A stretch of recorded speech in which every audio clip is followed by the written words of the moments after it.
Alright, so I've been eating heaps of that instant ramen hack, and I was having it the other day, and I was like, fuck, this tastes good as. And literally all they use for the soup is the water they use to boil the noodles in. So I thought I'd try it with an actual decent soup. So I just started off by cutting up a spring onion. I separated the whites and the green, and then I just diced up a clove of garlic pretty thin.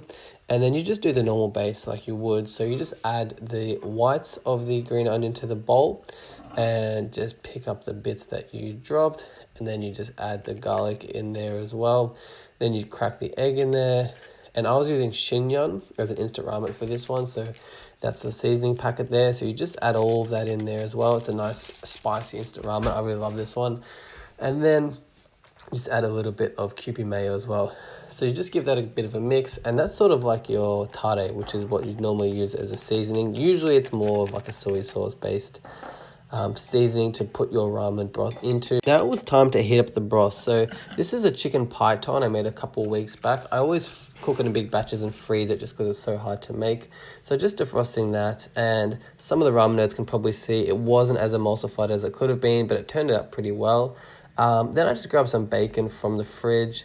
I wanted to slice that up and sort of add that as part of a topping. Usually ramen has pork belly in the top, so I thought this is kind of a substitute because it's sort of, the instant ramen. You don't have time to slow cook pork belly, and plus you usually add fat to the bowl as well with the tare. So the pork fat that rendered out of this, I did add that to the bowl as well, and it tastes really good.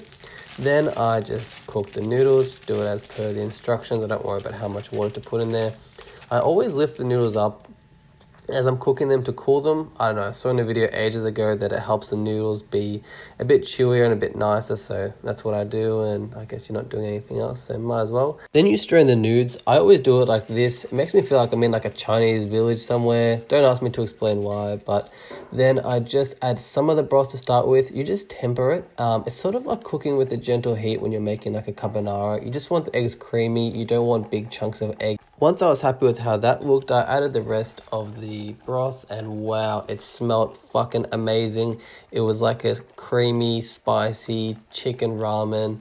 I was really happy with how it was looking at this point. Everything went together nicely. The garlic and everything gave a nice fragrance to the bowl. Then I just added the noodles. I did have fresh ramen noodles, but I wanted to use instant ones, I guess, just to stay true to the recipe. So I went ahead and did that. I tried to do a little noodle fold, but yeah, it's not bad. Now it was time for toppings. So I started off with the green onion. Then I just added the crispy bacon. I'd already added the fat to the bowl off camera. Then I've got these little shallots that you can just buy anywhere, the fried shallots, and then just some sesame seeds. So I chucked that on. The seasoning did overpower the ramen broth a bit, and I think you do need the starch in the noodle water to help with the consistency of the soup. But overall, this was a spicy, creamy chicken noodle soup, and it tastes fucking amazing, especially for something that can take 5-10 minutes to make.